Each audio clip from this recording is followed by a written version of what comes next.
Yon. Check, check. Okay tayo dyan, okay tayo dyan. Kamusta, kamusta mga pare, mga batateros, mga kababayan? Kamusta kayo lahat? Palakpakan. May mainit na balita ngayon. Alam nyo ba kung ano yun? Utangin na talagang gobyerno to, gago.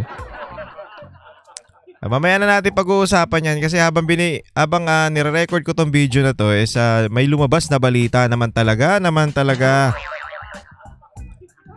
Ay.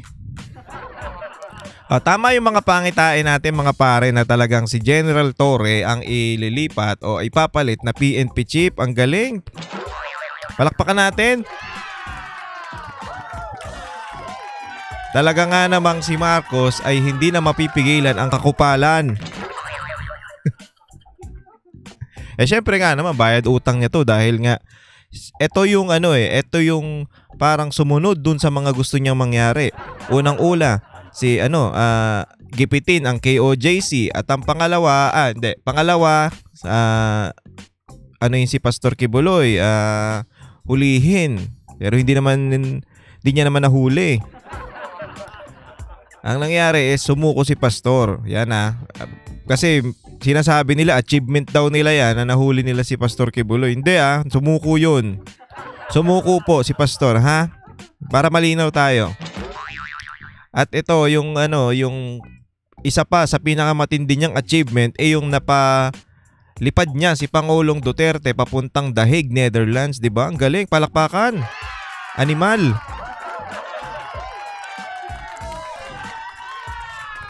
Tarantado talaga no? Ito dapat yung issue natin. Okay, si Amy Marcos daw susunduin na si PRRD. Yan ang issue natin. Pero mamaya na natin yung pag-uusapan. Dahil nga may pumasok na balita na ito nga si Torre is siya na ang bagong PNP chief. Ang galing talaga, Marcos. Marcos! Animal ka talaga. Walang duda na gagawin niya yan. Pero umaasa pa rin tayo na hindi niya gagawin di ba? Kakasabi lang natin kahapon. Na ang pangitain natin, gagawin talaga yan ni Marcos. Pero wag naman sana. Ito na, ginawa niya na. Wala na tayong magagawa. But Adan, Wisit. Nawala ako dun sa sa topic ko Dapat ang topic ko ito si Senator Amy. Walang hiya na yan. Diba? Ang saya-saya ng Pilipinas ngayon. Wala na talaga tayong magagawa. Mahal mo na. But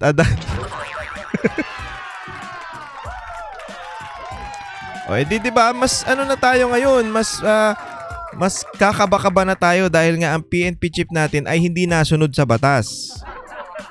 Ang bagong PNP chief natin ay siya ang batas. Diba? Sabi nga ng mga taga Bicol, ako ang batas digdi. Tama ba? Hindi ko alam ito na. Wala na tayong magagawa talaga dito. Ay, nako, Pilipinas. 3 taon. Ay. Ang hirap naman maging manirahan dito sa Pilipinas. Kung mayaman lang ako, malamang bakasyon muna kami ng 3 years sa ibang bansa para lang Ay, mga issue dito talaga naman.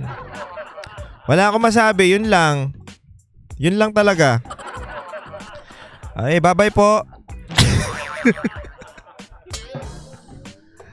Nababwisit kasi talaga ako dito kay Torre, di ba? Kahit kayo naman alam nyo may mga tropa akong pulis na buwisit dyan, talaga naman.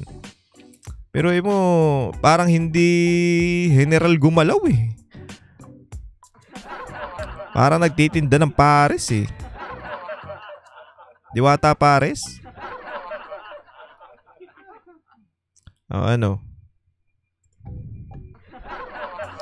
Paano na tayo niyan ngayon? Mas lalo na tayong mahihirapan yan. Patay talaga tayo dito. Ay, nako. Ay, bay, comment nyo nga mga pare, mga kababayan, mga banateros, kung ano ang sa loobin nyo patungkol dito na si Torre, isa ng ganap na PNP chief.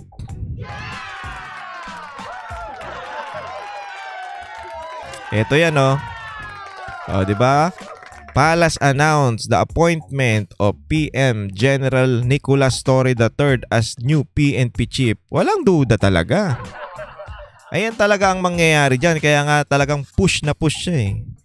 Pero paano kaya yun? Di ba illegal yung ginawa niyang ano? Ano kaya to? May immunity kaya to? Hindi ko alam eh. Tanong natin mamaya sa mga tropa nating banateros. Di ba meron silang illegal yung ginawa nila sa pagdukot kay Pangulong Duterte? Paano kaya yun? Paano kaya gugulong yung kaso na yun? Paano kaya yun? Dedire-derecho kung PNP chief na to. Siya na ang batas, di ba?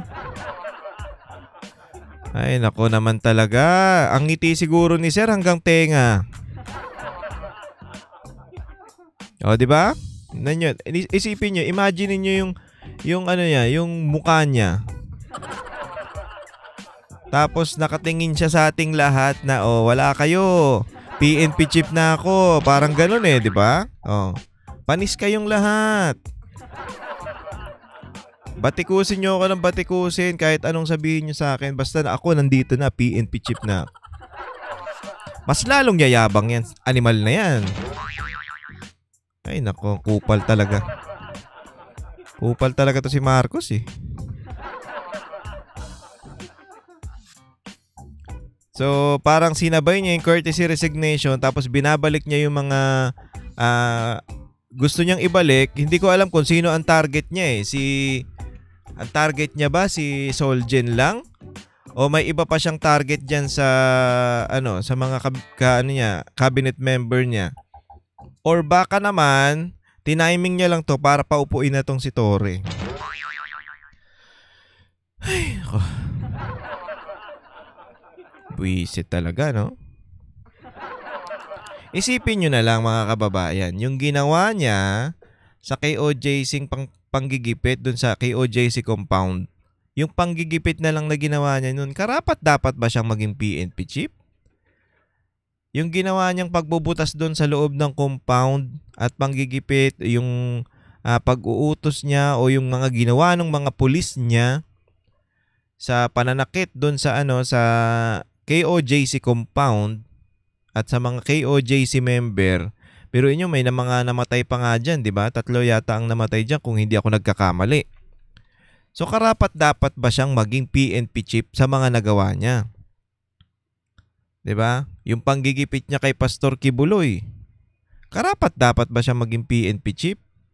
At isa pa, wala yung music natin At isa pa, yung yung pinakamalupit na ginawa niya, yung talagang dinadarag si Pangulong Duterte. Nakita nyo ba yon? Karapat dapat ba siya na maging PNP chief? Yung pagsasabi niyang, hihilain ko yan. Hihilain ko yan. Diba?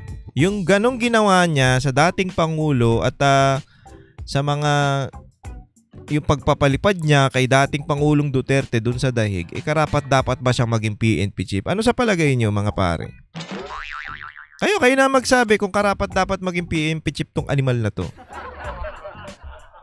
Diba? Hayop talaga eh. Wala nang talaga. Yan ang kabayaran. Ito na yung masasabi natin na bayad utang ni Marcos sa panggigipit sa mga Duterte. Yan na yan. Ito na yung pinangako niya sa'yo. Di umano. Diba? Ito yung pinangako ni Marcos na pag sinunod mo yung gusto ko, o baka naman hindi si Marcos ang nito, ang nag-utos nito, baka si Tamba. Baka lang naman at sabi nga ni Senator Amy, ang namumuno sa bansa ngayon si Lisa Marcos at si Tamba. Baka hindi si Marcos ang niyan, si BBM ang masasabi natin na utos ng mga bagay na yun. Yan na nga.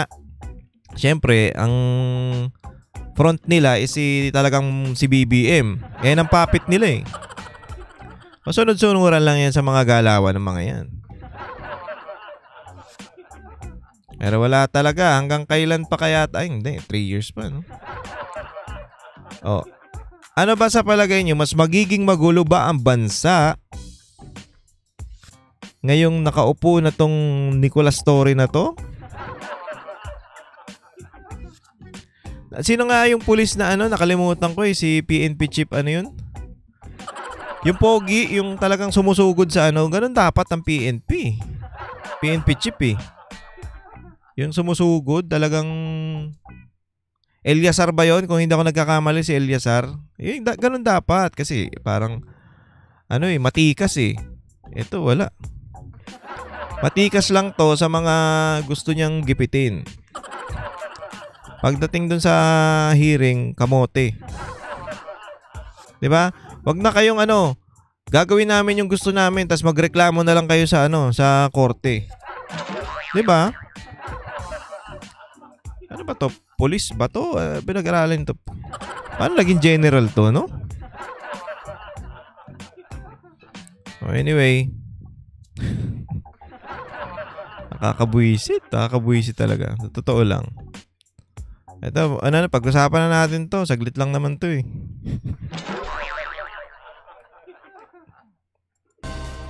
Nasa the Netherlands na sila Vice President Sara Duterte kasama ang presidential sister na si Senator Amy Marcos. Sa larawang ibinahagi ng senadora, makikita ang pagdating nila ng Vice Presidente sa airport sa the Netherlands matapos ang kanilang pagbisita sa Qatar. Sa isa pa ang hiwalay na post, makikita rin na kasama ng Senator Amy sa larawan ang abogado ni dating Pangulong Rodrigo Duterte na si Attorney Nicholas Kaufman. Sa captions ng senadora, nagpasalamat ito kay Attorney Kaufman at nangakong magtutulungan para maiuwi ng Pilipinas si dating Pangulong Duterte. Oh, yan na. Nangako daw si Senator Amy na tutulong siya na maipauwi si Pangulong Duterte. So, yan ang sabi niya, ha? Alam mo, Senator Amy, wala namang wala namang ibang makakagawa niyan kundi yung ading mo. Si Marcos, si BBM, kung sasabihin mo sa kanya o kakausapin mo siya na gawin yung tama, malamang mangyayari yan. Pero ang dinig-dinig ko is aabot pa daw ng September dyan si Pangulong Duterte dahil nga, syempre, nakwento na natin yan dito, yung ICC nga is walang dinidinig na kaso. So ang tendency niyan, papatagalin talaga nila dyan si Pangulong Duterte. Bakit? Kasi ang ICC, sabi ni Attorney Harry Roque, bubuwagin na nga daw yan. So, malapit na daw yung buwagin kasi daw maraming pinapasahod dyan sa ICC na wala naman silang ginagawa. Wala naman silang dinidinig na kaso. So, bubuwagin na nga daw yan. Ngayon, nagkaroon sila ng malaking isda na which is si Pangulong Duterte nga. Talagang nila yan, papatagalin nila yan para sa kapakanan ng kanilang ng kanilang korte, ng ICC. 'Di ba? Kasi kahit naman sa totoo lang walang si Pangulong Duterte, walang kasalanan yung mga binibintang lang sa kanya . At ito pa, dapat dito dinidinig yan sa atin. Nandiyan yan sa nasa batas natin yan na dito dapat didinggin sa Pilipinas yung mga natin, yung mga Pilipino o yung mga countrymen natin, hindi sa ibang bansa. Hindi dyan sa the Netherlands. Diba? Dapat dito sa atin, hindi dyan sa ibang bansa. Maraming abogado nagsasabi niyan. Mali talaga yung ginawa ng ng administrasyon na to na pinayagan na pakalipad si Pangulong Duterte. Alam naman natin na plano talaga nila yan . Ayan na nga, si Torre ang namuno dyan sa pagdukot kay Pangulong Duterte at pinadala sa ibang bansa. Ngayon, eto na yung kabayaran. Eto na yun. Pag nagawa mo yan, lang to baka naisip ko lang to. Anticipation lang ba? Pag nagawa mo yan, okay, gagawin kitang PNP chief. At eto na nga, PNP chief na si Sir.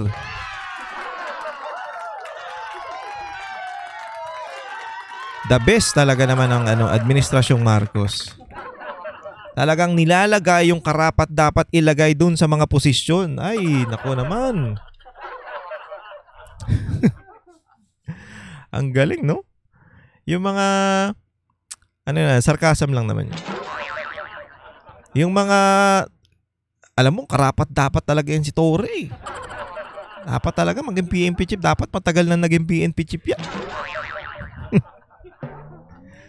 Hayop naman na. Diba? Hindi naman karapat dapat maging PNP chief yan eh. Kahit, ay nako. Hindi lang ako nagsasabi nito, buong Pilipinas siguro. Buong mundo. Ang daming galit sa'yo, Torren, diwata ka, buwisit ka.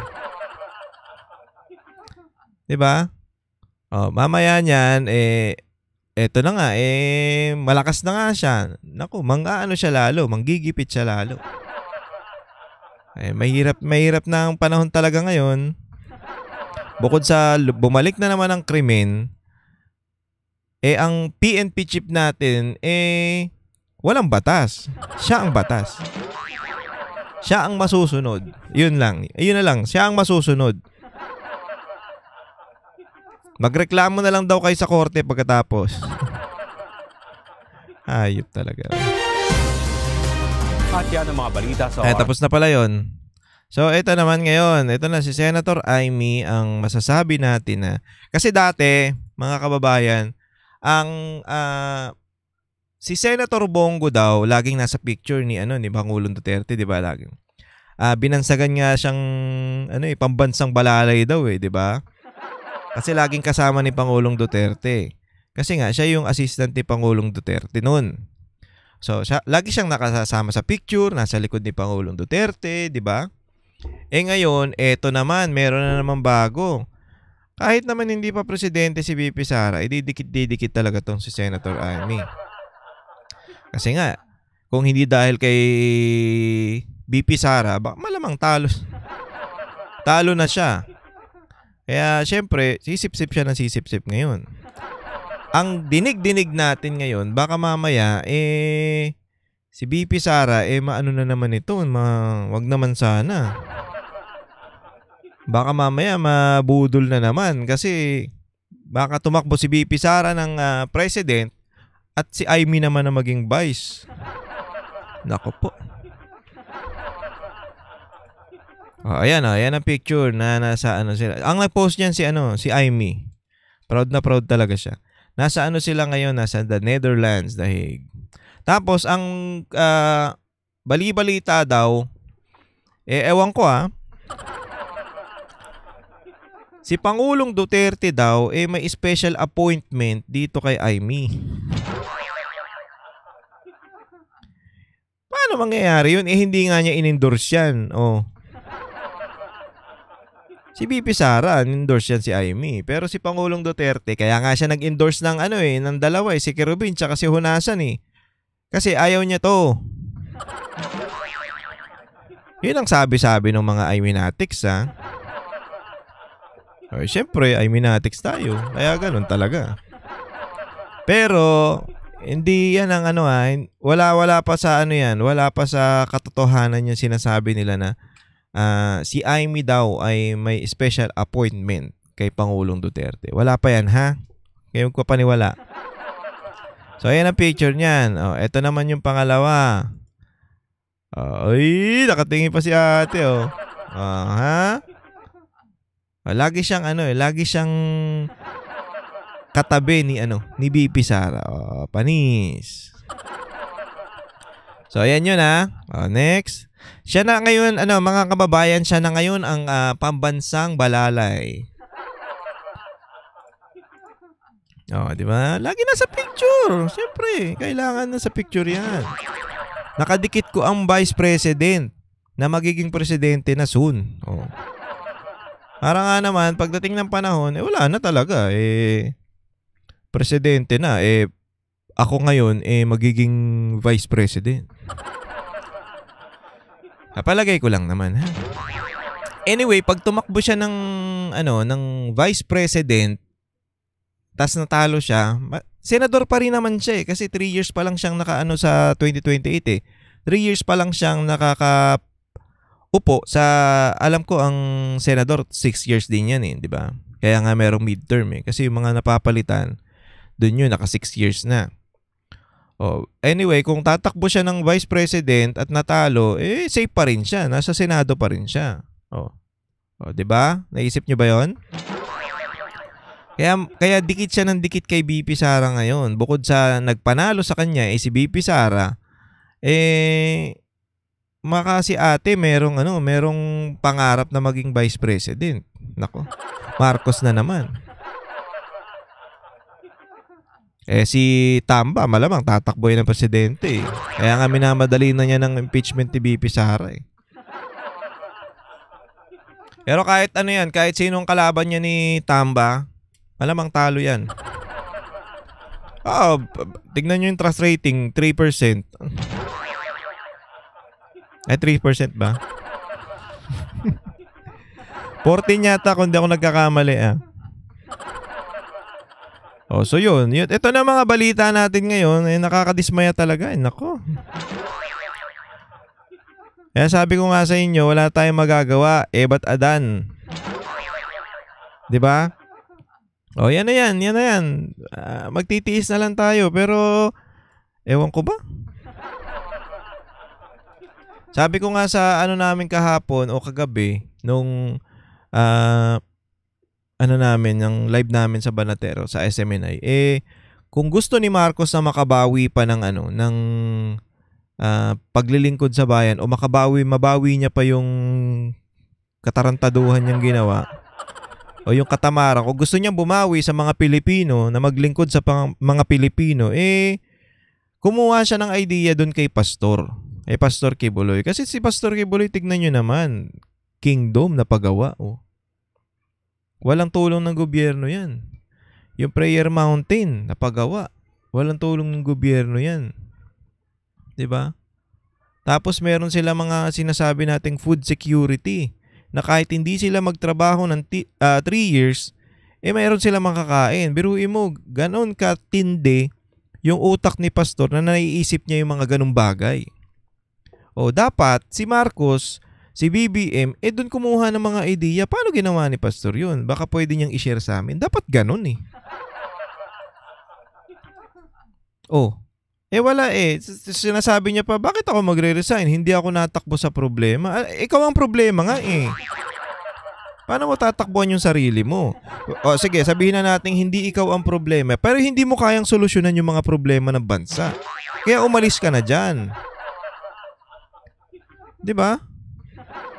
Ito pa ang isa, pag nagkandaletse-letse na yung mga tauhan mo, hindi mo kayang hindi mo kayang masasabi natin damage control. Kung baga, hindi mo kayang ayusin yung mga yung mga bagay na hindi nila naayos o nagawa. Wala, nagtatanong ka pa, anong gagawin natin? Ganun na lang tayo. Tapos may mga kakaiba ka pang speech eh. Pag bumagyo, yung tubig na galing sa bagyo, iipunin natin at yun ang gagawin natin pagdating ng El Nino. El Nino ba? Ano ba El Nino? Teka, search ko magkamali tayo. El Nino. El Nino is tagtuyot. Yan. Yung La Nina is tag-ulan. Okay. El Nino. Pagdating ng El Nino, yung tubig daw na galing sa bagyo o sa baha, ayun daw ang gagamitin natin. Yan naman katanga talaga, Paano mo iipunin? Unang-una, paano mo iipunin yun? At saan mo i-imbak yun, sir? Ha? Kasi pag umulan ng ganyan at bumaha, puno ang dam. So, paano mo kukunin yun? Unang-una, paano mo kukunin? Paano mo itatransport? Paano mo ilalagay sa dam kung puno ang dam? Tingnan mo utak mo. Utak kamote. Sabagay, wala kang alam eh. Hindi mo naman alam talaga eh. Papetex-petex ka lang sa sa kubul mo. Ng mga panahon na natalo ka nung vice president, di ba? Ang inisip nyo nun, paano mananalo bilang presidente? Yun na nga. Eto na. Hindi niya inisip yung mga pwede niyang gawin pag nanalo siya bilang presidente. Halimbawa, tulungan yung mga mahihirap. Anong kailangan natin para sa food security ng mga kababayan natin? Ganun sana eh. Wala eh. Ang inisip niya siguro, paano manalo? Natulog, nanood ng Netflix, nanood ng Ant-Man, yung pagising, yun na. Kailangan ko na tumakbong presidente. Ang galing, ano? So mga kababayan, hanggang dito na lang muna ang ating video. Kita-kits po ulit tayo next time. Ayan na. E di uminit ang ulo nyo. Sabay-sabay tayong uminit ang ulo. Yan. Ay, pasensya na kayo sa mga lap track ha. Pero mahina naman na. Hindi naman na malakas. Huwag tayo magreklamo. Okay na yan. At wag nyo na rin kalimutan mag-subscribe pala. May mga nanonood tayong hindi nakasubscribe. Mag-subscribe kayo ha. Tapos yung mga basher natin dyan na fake news, pinanood nyo muna ba yung video bago kayo magsabi fake news? Medyo bobo ha. Hindi porket yung nasa thumbnail ganun. Hindi nyo mo panoorin nyo muna kasi kung bakit ko tatangay. Ewan ko sa inyo. Bahala kayo sa buhay nyo. Anyway, maraming salamat mga pare sa sa araw na ito at sa inyong lahat sa pagsama sa akin. Kita-kits po ulit tayo next time. God bless you all. Bye-bye. Kami ang boses ng masa, hindi natatakot. Katotohanan lang, di kami nalulunod. Walang bahid ng sismis, lahat ay totoo. Kahit sino ka pa, pag mali ka babanatan ka. Walang pinipili kulay, wala kaming kinikilingan. Basta para sa bayan, kami lalaban. Pag tama palakpakan, pag mali banatan. Di matitinag, di matatakot, para sa bayan tuloy ang sigaw. Sa harap ng kamera, walang halong takot. Mga baluktot, lahat kayo'y